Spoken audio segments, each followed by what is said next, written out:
अस्सलामुअलैकुम। Operating system lab 7 में हम स्टडी कर रहे हैं कि आपने मल्टी थ्रेडिंग जो इम्प्लीमेंट करनी है उसमें रेस कंडीशन कैसे आ सकती है। Will see a demonstration through Python के जो मल्टी थ्रेडिंग अलाउ करते हैं डिफरेंट प्रोसेसेस में, तो मल्टीपल थ्रेड्स एक ही शेयर डाटा को एक्सेस कर रहे होते हैं, तो किस तरह उसमें रेस कंडीशन आ जाती है जो उसके ओवरऑल रिजल्ट को अफेक्ट करती है। Then we'll see कि उसका solution क्या है. So let's write a program for demonstration of race condition in multi-threading. सबसे पहले तो आप क्या करेंगे, थ्रेडिंग की जो आपके पास मॉड्यूल है उसको आप जो लाइब्रेरी है उसको इंपोर्ट कर लेंगे। And I already told you कि आप इस पूरे मॉड्यूल को थ्रेडिंग की कोड लाइन के थ्रू इंपोर्ट कर सकते हैं, या फिर you can only import thread from threading, your choice. फिर हमें एक ग्लोबल वेरिएबल चाहिए, ठीक है। Why global? Because we are going to share this variable between different threads. तो डिफरेंट थ्रेड्स जो हैं वो इस वेरिएबल को एक्सेस करेंगे और इसको ज़ाहिर है राइट करने की कोशिश करेंगे, रीड भी करेंगे, जो भी करेंगे we are going to race for writing to this variable. तो हमने एक ग्लोबल वेरिएबल रखा x, जिसकी इनिशियल वैल्यू है 0। ये सिंपली आपका कमेंट है कि हम एक ग्लोबल वेरिएबल x डिफाइन कर रहे हैं। दिस हैश सिंबल मीन्स कि ये जो लाइन है ये कमेंट लाइन है। जो उसके बाद मैं एक मेथड यहाँ पे डिफाइन कर रही हूँ, एक फंक्शन डिफाइन कर रही हूँ। Whenever you are going to define a function, you know you are going to use the def keyword. Def keyword के बाद आपने अपने फंक्शन का नाम लिखा है, पैरेंथेसिस के बाद आपने कॉलन यहाँ पे प्लेस किया। इस फंक्शन को मैं कोई भी पैरामीटर पास नहीं कर रही। ये फंक्शन सिंपली क्या है, इंक्रीमेंट फंक्शन है। ये क्या करेगा, हमारा जो वेरिएबल है ग्लोबल वेरिएबल x, उसको ये फंक्शन इंक्रीमेंट कर रहा है। अच्छा, एक इम्पॉर्टेंट चीज़ आपने याद रखनी है, whenever you are going to access your global variable, you are going to mention that this variable is global, जिसको हम एक्सेस कर रहे हैं। बिकॉज यू नो पाइथन में आप वेरिएबल्स को डिक्लेयर तो नहीं करते। तो if I write simply x plus is equal to 1 और समथिंग लाइक दैट, तो मैं सिंपली x लिख के इसको आगे मैनिपुलेट करने की कोशिश करती हूँ, तो that would be a local variable in this increment function. बेशक यहाँ पे एक x वेरिएबल डिफाइंड है, यहाँ पे मैं एक और x वेरिएबल लिखती हूँ। ये जो नया x वेरिएबल मैं लिखूँगी ये इस फंक्शन के अंदर लोकल वेरिएबल की तरह काम करेगा, ठीक है। जैसे होता है कि वेरिएबल का अपना स्कोप होता है, बट आई वांट कि इस फंक्शन के अंदर जिस भी एक्स वेरिएबल के ऊपर जो मैं काम कर रही हूँ, जो मैनिपुलेशन कर रही हूँ, ये ग्लोबल वेरिएबल एक्स के ऊपर हो। So whenever you are going to use your global variable anywhere, आपने पहले बताना है कि we are talking about the global variable x, then you are going to manipulate that global variable. So that x को हम क्या करें, simply increment करें बाय 1। अब आप एक और फंक्शन लिख रहे हैं, that function is thread task function. इसमें एक्चुअली हम वो टास्क लिखेंगे जो आपके थ्रेड्स ने परफॉर्म करना है। इसमें हम ये कर रहे हैं कि एक लूप लिख रहे हैं, फॉर लूप। उस फॉर लूप को हम चला रहे हैं 100,000 times, that is actually 1 lakh, ठीक है। 100,000 टाइम्स हम इसको चला रहे हैं। You know about the for loop syntax, you know about the range method और फंक्शन, बिल्ट इन फंक्शन है ये आपका। तो ये क्या करेगा, इतनी दफ़ा जो भी इसमें कोड होगा इसको एग्जीक्यूट करेगा। एंड यू कैन सी कि फॉर लूप के अंदर हमने लिखा क्या है, एज कोड और एज लाइंस जो एग्जीक्यूट होंगे, that is simply a function call to the increment method। तो एक्चुअली थ्रेड का टास्क क्या है कि जब थ्रेड इस लूप को एग्जीक्यूट करेगा, एक्चुअली थ्रेड जब इस फंक्शन को एग्जीक्यूट करेगा तो ये फंक्शन क्या कर रहा है, इस लूप में आ रहा है। ये लूप कितनी दफ़ा चलेगी, 100,000 टाइम्स। और उन 100,000 टाइम्स में होगा क्या, सिर्फ ये जो इंक्रीमेंट फंक्शन है वो उतने ही दफ़ा कॉल होगा, ठीक है। सो x की वैल्यू है 0 and when a thread calls this, उसने इसकी वैल्यू को इंक्रीमेंट करना है। एक थ्रेड कॉल करेगा तो 0 से लेकर आपकी वैल्यू होनी चाहिए 1 लाख। 2 थ्रेड कॉल करें अगर, मतलब 2 थ्रेड अगर आपने इस टास्क पे लगाए हैं तो टोटल वैल्यू होनी चाहिए 2 lakh and so on. So we get that के हमारे पास एंड पे वैल्यू क्या होनी चाहिए। So the next thing, main task पे हम आ जाते हैं। मेन टास्क पे हम ये करें कि जो ग्लोबल वेरिएबल है उसको हमने कहा कि x की वैल्यू 0 है। मेन टास्क हम एक दफ़ा कॉल कर लेंगे, फिर उसके बाद हम जो है थ्रेड को कॉल कर लेंगे। मेन टास्क में हमने x की वैल्यू सेट की 0, देन उसके बाद हमने थ्रेड्स अपने क्रिएट किए। तो हम थ्रेड इससे पहले भी क्रिएट कर चुके हैं। So you know thread create करने के लिए हम क्या करते हैं, थ्रेड का जो बिल्ट इन फंक्शन है उसको यूज़ करते हैं। That is going to be in your threading module या थ्रेडिंग क्लास। सो इसको हम 2 पैरामीटर्स पास करेंगे, सॉरी इसको हम पैरामीटर पास करेंगे इसका टारगेट। 2 पैरामीटर भी आप इसको पास करते हैं जो हम इससे पहले कर चुके हैं, बट इस वक्त हम इसको सिंपली एक पैरामीटर पास कर रहे हैं जो इसका वो वाला फंक्शन का नाम है जो इसने एग्जीक्यूट करना है। That function is going to be as target parameter. So you write target is equal to this function name thread task जो इसने परफॉर्म करना है। दूसरा जो पॉसिबल पैरामीटर होता है दैट इज सम पैरामीटर्स जो कि आपका ये फंक्शन इनपुट ले रहा है। एज वी नो कि थ्रेड टास्क जो हमारा फंक्शन हमने अभी डिफाइन किया था वो कोई भी इनपुट नहीं ले रहा, तो हमने यहाँ पे सिंपली बस एक पैरामीटर दिया है और बस उसके अलावा कोई पैरामीटर इसको पास नहीं कर रहे।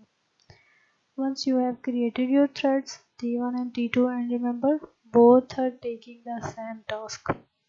थ्रेड टास्क जो हमारा फंक्शन है उसी को ये परफॉर्म करेंगे दोनों। उसमें आपका जो ग्लोबल वेरिएबल है, जो आपका शेयर्ड वेरिएबल है, उसको इंक्रीमेंट करने का काम करना है दोनों थ्रेड्स में। So we start T1 and T2 using built in functions. अब उसके बाद हमने क्या करना है, जो हमारा मेन प्रोसेस है जिससे हमने ये दोनों थ्रेड्स क्रिएट किए थे, that process is going to wait for T1 to complete its job, T2 to complete its job. For that waiting, we are going to call this join function. So T1 dot join and T2 dot join. जब ये दोनों अपना काम complete कर लेंगे उसके बाद हम इससे नेक्स्ट कोड एग्जीक्यूट करेंगे। So ये हमारे कुछ पार्ट्स हैं। एक तो हो गया आपका इंक्रीमेंट फंक्शन जो कि एक्चुअली इंक्रीमेंट परफॉर्म कर रहे हैं, एक हो गया आपका थ्रेड टास्क फंक्शन जो कि हम थ्रेड को एज टास्क दे रहे हैं। इसमें हम क्या कर रहे हैं, इंक्रीमेंट फंक्शन को कॉल कर रहे हैं 1 लाख टाइम्स, 100,000 टाइम्स। उसके अलावा आपके पास है मैन टास्क फंक्शन, उसमें हम मैन टास्क ये एक ही दफ़ा कॉल करेंगे हम इस फंक्शन को। इसमें सिंपली आप ग्लोबल वेरिएबल की वैल्यू सेट कर रहे हो, थ्रेड्स क्रिएट कर रहे हो, थ्रेड स्टार्ट कर रहे हो and you are then waiting for threads to complete. अब आ गया आपका मेन फंक्शन जो कि हमेशा हमने देखा है जब आप पाइस्क्रिप्ट पे जाकर कोड करते हो तो जब आप नया मॉड्यूल लिखते हो तो उसमें आपके पास ये मेन फंक्शन लिखा हुआ होता है, मतलब ये इसका हेडर लिखा हुआ होता है and you then code into it. तो इसमें हम क्या कोड करें, अपनी फॉर लूप लिख रहे हैं and then we are just going to call this main task. अब मेन टास्क को बेशक मैं एक दफ़ा ही कॉल करूँ उससे फ़र्क नहीं पड़ता, जस्ट ये है मैंने किया कि मेन टास्क को मैंने 10 टाइम्स कॉल किया है। तो क्या होगा, एक दफ़ा ये मेन टास्क कॉल होगा, पहली बार आपके 2 थ्रेड्स क्रिएट होंगे, स्टार्ट होंगे, काम अपना कंप्लीट करेंगे, जॉइन वाली कॉल्स आ जाएंगी। उसके बाद वो लूप जो हमारी यहाँ पे है मेन फंक्शन के अंदर, वो यहाँ पे नेक्स्ट आइट्रेशन में जाएगी। So we are printed this iteration 0, x की वैल्यू ये, फॉर्मेट ये, एक्सेट्रा। ठीक है, तो ये x की वैल्यू हम हर दफ़ा डिस्प्ले करवाएंगे।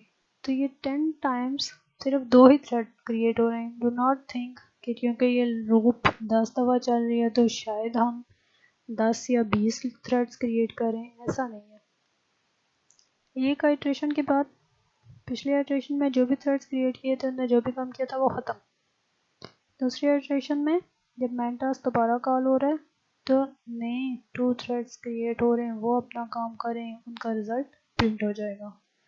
तो दिस इज सिंपली हम ये देखना चाह रहे हैं कि जब 10 दफ़ा हम इसको चलाते हैं, 2 थ्रेड्स हर दफ़ा काम करते हैं, तो विल सी कि क्या किसी टाइम ऐसा होता है कि वो ठीक काम करें, क्या किसी टाइम ऐसा होता है कि वो गलत काम करें। विल सी के रिज़ल्ट क्या ला रहे हैं वो, जो हमारा एक्स वेरिएबल है, जो शेयर्ड वेरिएबल है, जिसका रिज़ल्ट हम यहाँ पे डिस्प्ले करवा रहे हैं, उसकी वैल्यू होनी चाहिए we know 2 million,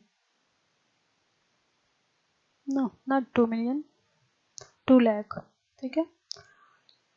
total value उसकी ये होनी चाहिए। बट अभी हम इसको एग्जीक्यूट करके देखेंगे कि क्या इसकी वैल्यू वाकई ये है या नहीं है। तो 10 टाइम सिर्फ हम इसलिए एग्जीक्यूट कर रहे हैं उसी सारी चीज़ को, ताकि हम ज़रा मेक श्योर कर लें कि अगर कोई मसला है, तो होता है ना कि किसी चीज़ को 2 3 4 बार चढ़ा के देखते हैं कि कोई मसला हो, तो अगर पहली दफ़ा शायद हमने गलती कर दी, दूसरी दफ़ा ठीक हो जाएगा and that kind of thing. तो इसलिए हम उसको 10 टाइम्स चला के देख रहे हैं। सो हम इसको यहाँ पे लेके जाते हैं and then we are going to copy all this code into the PyScripter and you know always import जो आपका पार्ट होता है, इंपोर्टिंग वाली जो कोड होता है हमेशा सबसे टॉप पे आता है। ये सारा कोड एक्चुअली तरतीब में लिखा हुआ है, ठीक है। So you can get this from here. जो भी आपने फंक्शंस डिफाइन करने हैं वो फंक्शन कॉल से भी पहले आएंगे। सो फंक्शन ये पहले आएगा, ये फंक्शन पहले आएगा, ताकि आप इनको जब कॉल करें तो ये मौजूद हो। Global variables best to declare them after import calls. So ये आपका मेन फंक्शन है जो कि आपके पास पहले से इसकी डिक्लेरेशन लिखी होती है। So you can just go above that and paste whatever you have copied from here to here.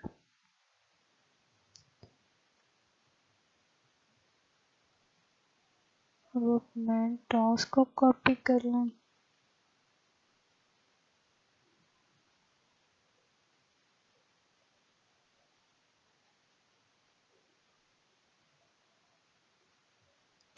जब मेन टास्क तक आप इसको लिखें पहले, फिर आपने जो मेन फंक्शन में लिखना है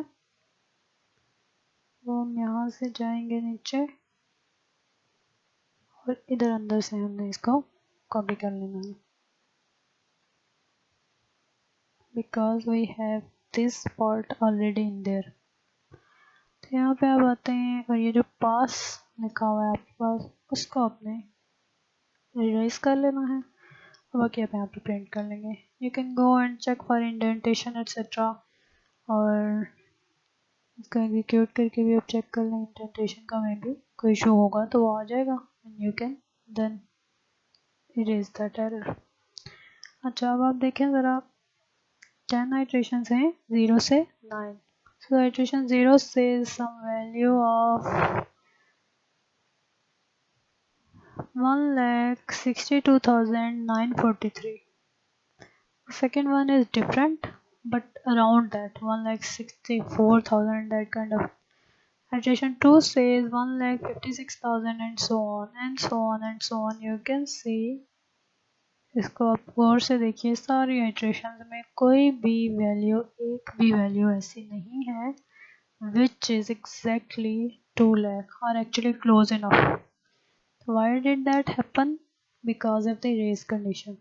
रेस कंडीशन में क्या होता था कि आपका एक प्रोसेस या एक थ्रेड एक वैल्यू शेयर्ड रिसोर्स है उसको राइट करने जाता है, यानी कि अपडेट करने जा रहा है।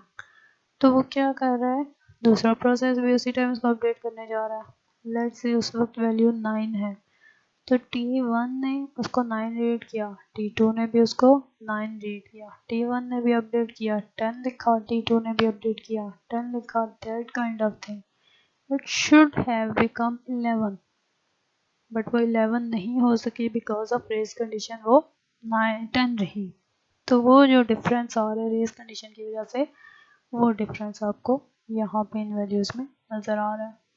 तो ये तो हमने सिंपली एक डेमो लिया है।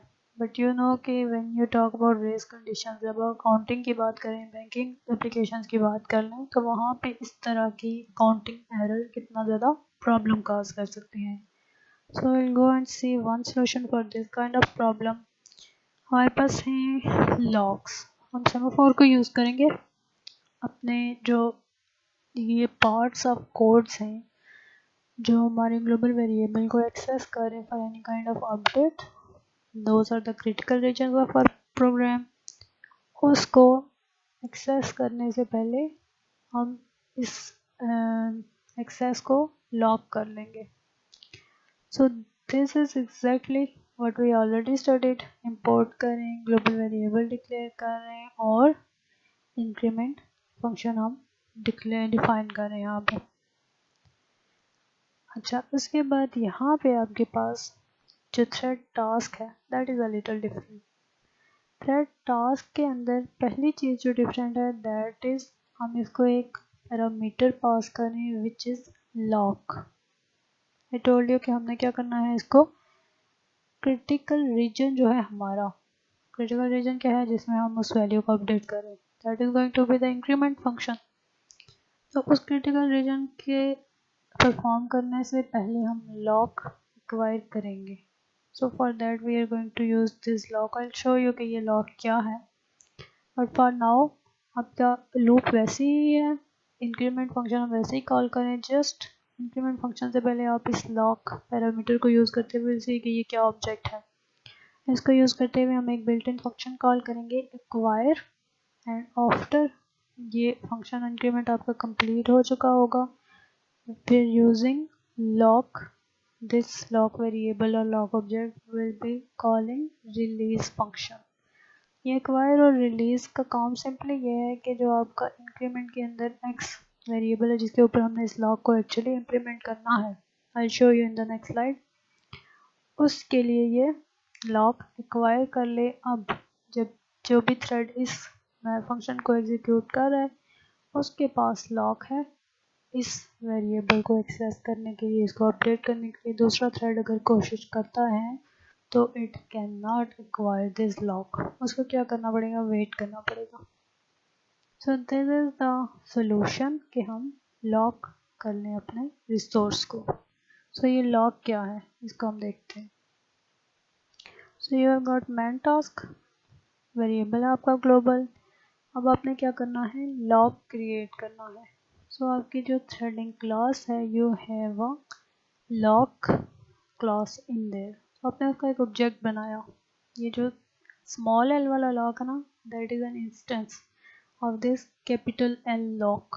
ठीक है, तो आपने सिंपली ये क्रिएट कर लिया. अब इस लॉक को एज पैरामीटर हम पास करेंगे to that thread task function.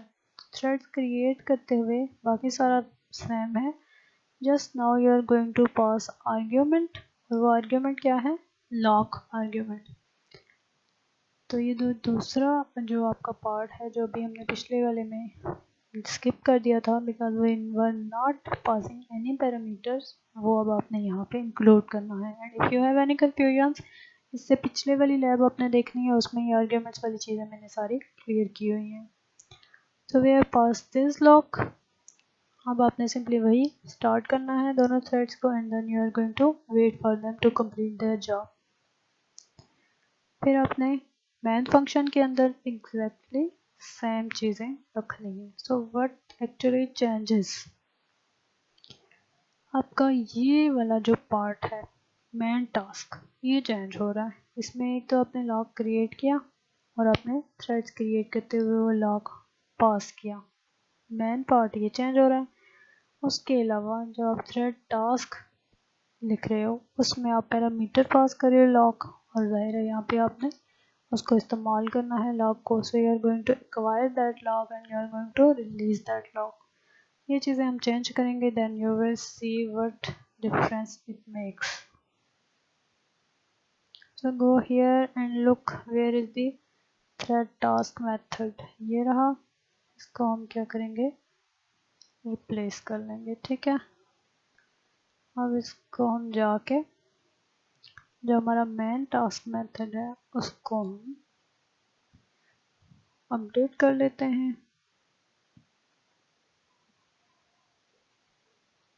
Thread creation तक, ठीक है।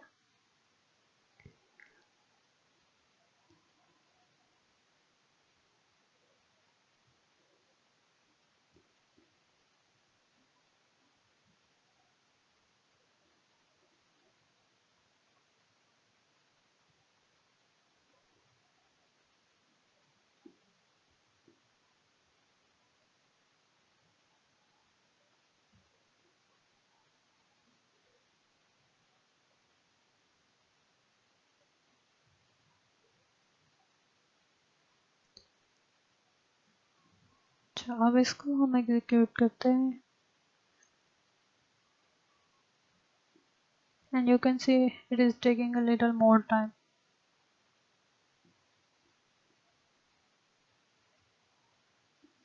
You can see the values: iteration 0, full 2 lakh, 1 SAM, 2 SAM. No iteration has any value less than or above than 2 lakh. above तो है नहीं होनी चाहिए किसी केस में, बट स्टिल टाइम ज़्यादा ले रहा है, ठीक है, because it is acquiring the lock. तो उसमें ज़ाहिर है जब दो थ्रेड्स आपस में compete करेंगे फॉर लॉक एक्वायरिंग, तो it may take more time, क्योंकि एक को दूसरे के लिए वेट करना पड़ेगा फॉर एक्वायरिंग द रिसोर्स को एक्सेस करने के लिए, जो आपका शेड वेरिएबल है उसको एक्सेस करने के लिए वेट करना पड़ सकता है दोनों को, बट जो आपका रिजल्ट है वो बिल्कुल करेक्ट जैसा कि उस रिजल्ट को होना चाहिए। So you change these values and play with them and see what you get. Okay, thank you. Allah Hafiz.